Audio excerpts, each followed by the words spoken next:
Nous allons voir aujourd'hui les dispositions légales pour la prise en charge des auteurs de violences sexuelles. Vous avez sur cette diapositive le rapport de la commission d'audition publique sur les auteurs de violences sexuelles du 17 juin 2018. La loi du 17 juin 1988 a créé le suivi socio-judiciaire, placé sous le contrôle du juge d'application des peines.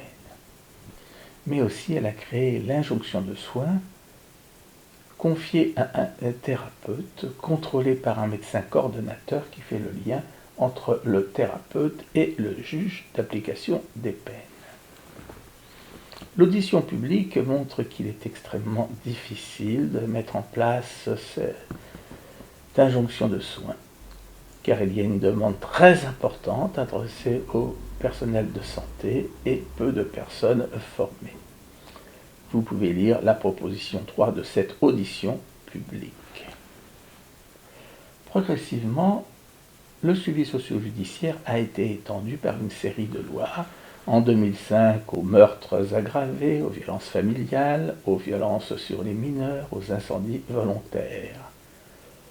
Cette loi a également mis en place la surveillance judiciaire et la surveillance électronique mobile. 2 ans plus tard, en 2007, a été mise en place l'automisation du prononcé de l'injonction de soins.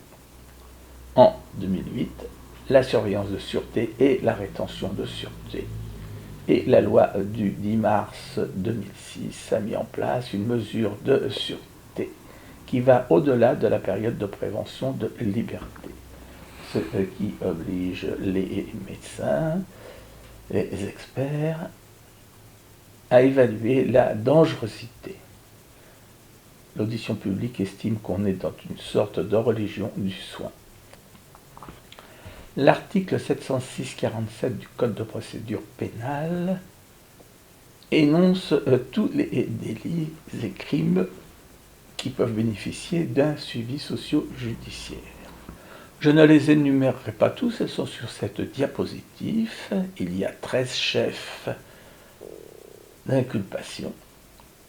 Cet article protège, et c'est assez naturel, les mineurs, comme vous pouvez le constater. L'article 706-47-1 du Code de procédure pénale dispose que l'injonction de soins peut être prononcée soit de la condamnation, soit postérieurement.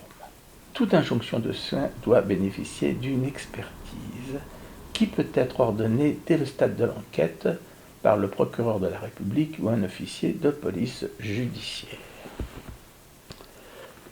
Nous terminerons ce clip sur les mesures législatives qui concernent directement les mineurs. L'inceste a été réintroduit une seconde fois en 2006 dans le code pénal sans aggraver les sanctions. La prescription à 30 ans après la majorité a été mise en place par la loi du 16 mars 2018, dite loi Schiappa, qui, en revanche, n'a pas réglé la question de l'atteinte sexuelle. Un mineur peut donc toujours consentir à une interrelation sexuelle avec un majeur. Enfin, une série de lois réprime la représentation pornographique des mineurs et la cyberpornographie, délits qui sont en très nette augmentation. Je vous remercie.